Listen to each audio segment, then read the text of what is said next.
मैं ज़रा मियाँ साहब आपसे शुरू कर लेता हूँ। मुझे ज़रा ये बताइए, ये करारदाद आ गई, मियाँ नवाज शरीफ की तकरीर आ गई, सब कुछ आ गया, ये करारदादों तक ही मामला रहना है या आपने कोई आजा के खिलाफ वाकई इस्लामाबाद लॉन्ग मार्च करते हुए, और अगर आएंगे भी तो लोगों को कैसे यकीन दिलाएंगे कि एक दूसरे के खिलाफ बातें करते रहे, एक दूसरे की साजिशों को एक्सपोज करते रहे कि इन्होंने हमारे साथ ये किया, इन्होंने हमारे साथ ये किया, आज आप बगलगीर हैं, इतना बड़ी जल्दी आपको ख्याल आ गया मुल्क का, सबका?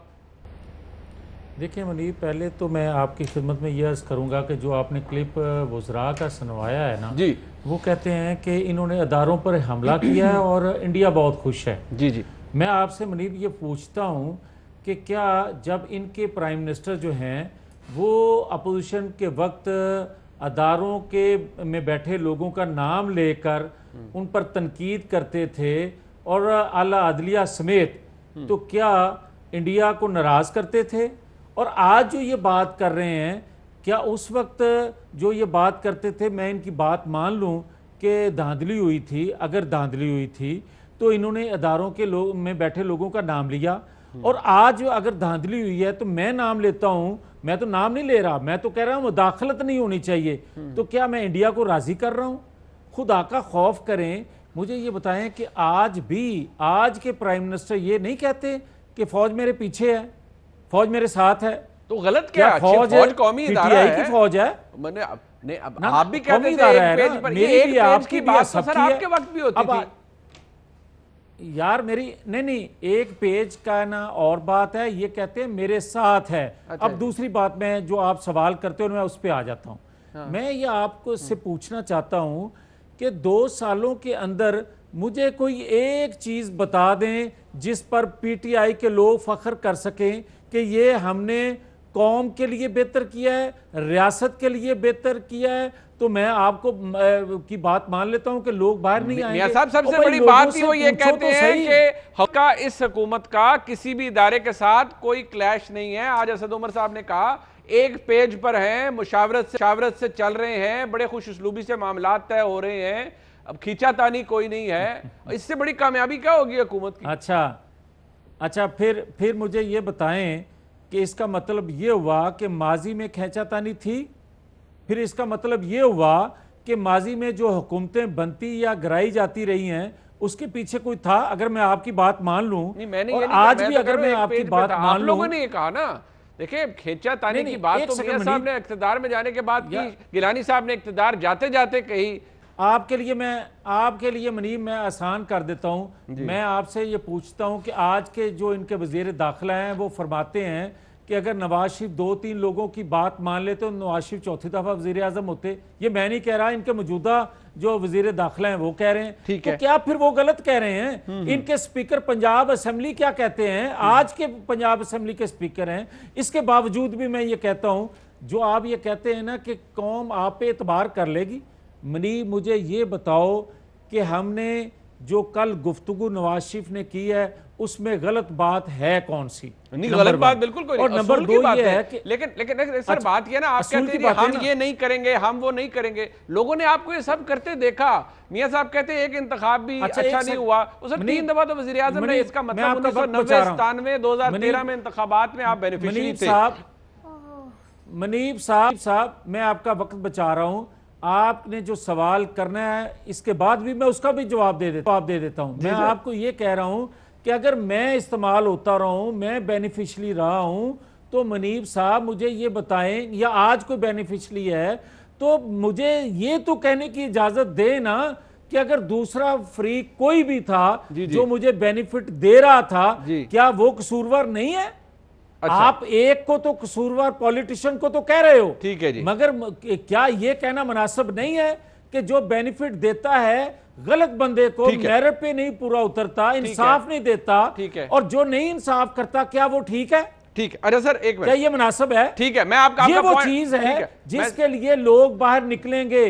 ठीक है, इसके लिए लोग बाहर निकलेंगे, होप दे रही है कि हम बहुत पीछे चले गए हैं। ठीक है। अच्छा पलवशा खान साहब, इससे पहले कि मैं सेनेटर साहब के पास जाऊं, ये बार बार बात यही हो रही है मदाखलत ना हो, बातें सारी उसूल की हैं, लेकिन इस उसूल को वायलेट करते रहे हैं आप, दोनों जमातें वायलेट करती रही हैं।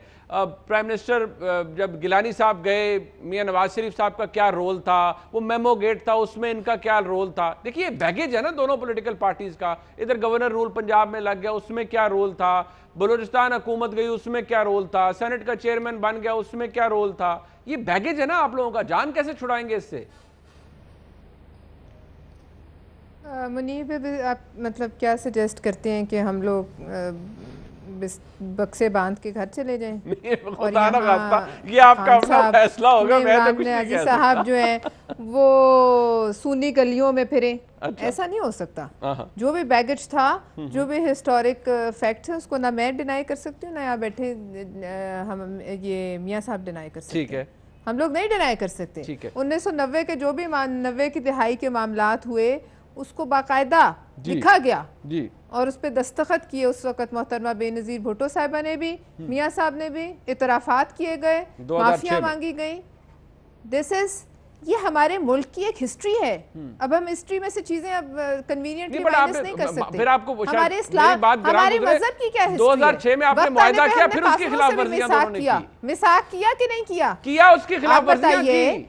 ये तो अपने हमारे इस्टेब्लिशमेंट है, ये तो अपने मुल्क के इदारे हैं। बिल्कुल। आज मैं, अच्छा चलें, आप इस बात को छोड़ें, मुझे ये बताइए, अगर मैं शेख रशीद साहब की, जो बिल्कुल मैं तो यकीन करने को तैयार नहीं हूँ, अगर उनकी बात पे यकीन कर भी लिया जाए, तो मुझे बताइए कि इस पोजीशन में दो अहम तरीन इदारे, उनके सरबराहान DGISI और आर्मी चीफ, जिनके कंधों पर इस वक्त बहुत भारी जिम्मेदारी है इस मुल्क के दिफा की और इस खत्ते में होते हुए मामलात की तनाजर में जो दिफा बन रहा है, उनके कंधों पे जिम्मेदारी है। ठीक है, और वो अच्छी तरह निभा रहे हैं। ठीक।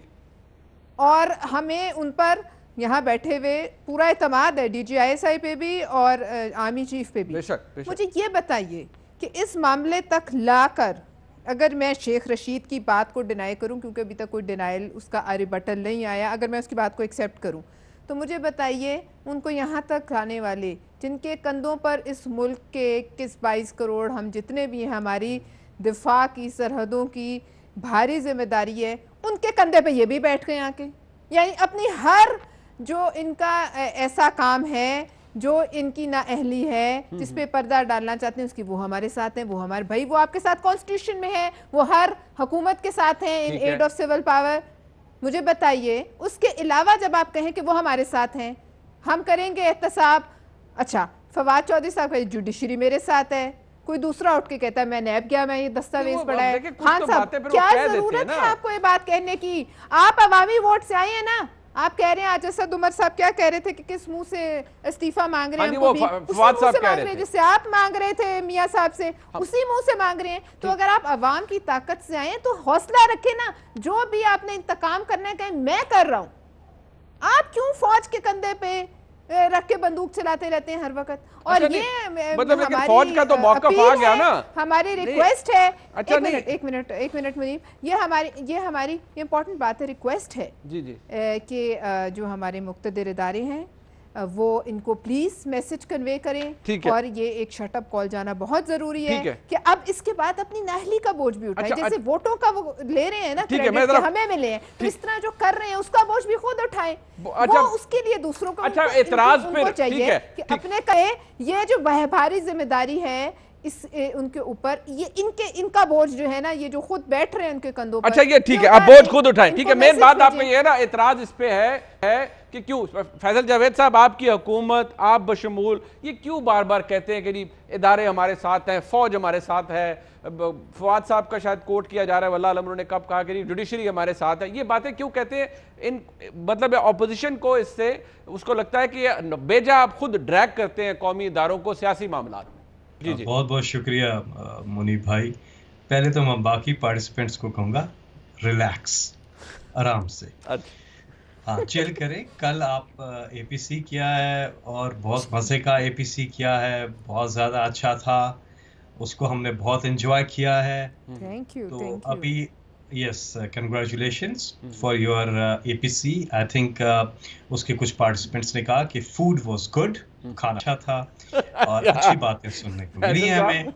और सबसे बड़ी बात उस एपीसी के अंदर नवाज शरीफ साहब की जो तकरीर है जी जी वो चली। और पहले डॉक्टर ने उनको कहा था कि भाई सुबह दोपहर शाम आपने बाकायदगी से सेल्फियां लेनी हैं, और फिर कहा होगा कि अब एक आधा वीडियो कॉल फड़का दें तो और ज़्यादा फाका होगा। तो उनकी सेहत बहुत अच्छी लगी, तंदुरुस्त हैं, तवाना है, और माशाल्लाह अल्लाह का शुक्र है, अल्लाह ताला उन्हें सेहतमंदी रखे। और अब डॉक्टर को कह देना चाहिए कि अब आप चले जाएं, अब जा सकते हैं वहाँ। तो बहुत अच्छी एपीसी थी। और मौलाना फजल रहमान साहब का मेरे सवाल का भी फैसल भाई जवाब दे दें। मैं आ रहा हूँ, रिलैक्स, सब रिलैक्स करें जरा सा। मैं कह रहा था कि मौलाना फजल रहमान साहब का माइक भी इन्होंने बंद किया, और सुना है, पता नहीं कितना सच है कितना गलत, कि खाने में उनको बोटियां भी कम दी और हलवे का भी एहतमाम नहीं था। अच्छा। तो ये तो है। पहले भी मौलाना साहब को इन्होंने अकेला छोड़ दिया था जब वो कंटेनर लेके निकले थे। अब आते हैं इनकी बात पे। फौज को बिल्कुल सियासत में ये लाते रहे, फौज को कंट्रोवर्शियल ये बनाते रहे, फौज के बारे में बातें ये करते रहे। ये आज की बात नहीं है, इसकी एक लंबी फहरिस्त है हमारे सामने, ठीक है ना। किस तरह से इन्होंने इदारों को अटैक किया, किस तरह से इन्होंने फौज को, और ये देखें मैं आपको दिखाता हूँ, अगर कल जो नवाज शरीफ की जो तकरीर थी, सबसे ज्यादा हिंदुस्तान के मीडिया पर उसको पजराई मिली, एंटी मिलिट्री आर्मी स्टांस जो था उनका। ये देखें हर लिहाज एक हिंदुस्तान टाइम, ये सारी चीजें। तो ये आप मुझे एक सवाल का जवाब दे दें, जरा सोचें क्यों नवाज शरीफ की तकरीर को इंडिया ने पसंद किया। आज पाकिस्तान की कामयाबियों पर क्या तकलीफ है, हमें अपनी फौज पे फख्र है। वो हर पॉलिसी पर चीफ एग्जीक्यूटिव वज़ीर आज़म इमरान खान जो स्ट्रेटजी बनाते हैं, लीड करते हैं, और फौज उनको बिल्कुल उनकी सपोर्ट करती है। बड़े बड़े चैलेंज से निपटने में वज़ीर आज़म का साथ दिया, चाहे वो खारजा पॉलिसी हो, कश्मीर हो, पुलवामा हो, करतारपुर हो, कोरोना हो, टिड्डी दिल हो, सैलाब हो, कराची ट्रांसफॉर्मेशन प्लान हो, कुछ भी हो, और दीगर कोई भी मुल्क की अहम स्ट्रेटजी हो, हर जगह पे हमारे इदारे यकजा हैं, अमहांग हैं, एक पेज पे हैं पाकिस्तान को आगे ले जाने के लिए। इसमें क्या बुरी बात है? एक बुरी बात बता दें मुझे। अच्छा नहीं, बट बात बार बार वो उनका मौकफ यही है, वो आपसे भी ये पूछ रहे हैं, पता नहीं बल्कि वो एग्री भी नहीं कर रहे कि क्यों बार बार ये कहा जाता है कि फौज हमारे साथ है, फौज हमारे साथ है। वो कहते हैं इसका मतलब गलत निकलता है कि फौज खुदा न खास्ता सिर्फ आप ही के साथ है, बाकी सारों के साथ नहीं है, जबकि वो एक कौमी इदारा है। बिल्कुल कौमी इदारा है, और उनको सियासत में बिल्कुल खींच के लाना ये कतन दुरुस्त नहीं है। और इमरान खान साहब, हम देखें इमरान खान साहब का रहना पाकिस्तान में है, वो करप्ट नहीं है, उनके कोई बिजनेस इंटरेस्ट नहीं है, उन्होंने कोई शुगर मिल नहीं लगानी, कोई अल-अज़ीज़िया मिल नहीं लगानी, उन्होंने कोई एवन फील्ड अपार्टमेंट नहीं बनाने, उन्होंने कोई सरे महल नहीं बनाना, उन्होंने ये काम नहीं करने। वो अपने वतन अजीज के लिए मुखलिस हैं। अब देखिए हिंदुस्तान क्या चाहता है, हिंदुस्तान चाहता है कि पाकिस्तान के 3 टुकड़े हों।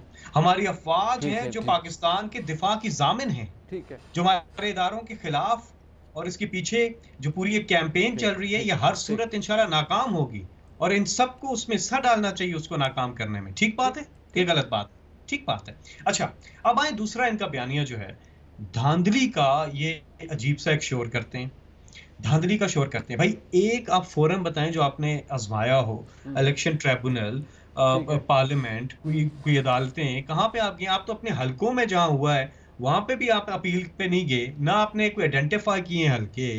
अब देखें 14 हलके ऐसे थे, 14 हलके जहां पर 3000 से कम के मार्जिन पे हमारे, अगर मैनेज हो रहा था इलेक्शन तो हम वहां पे भी जीत सकते थे।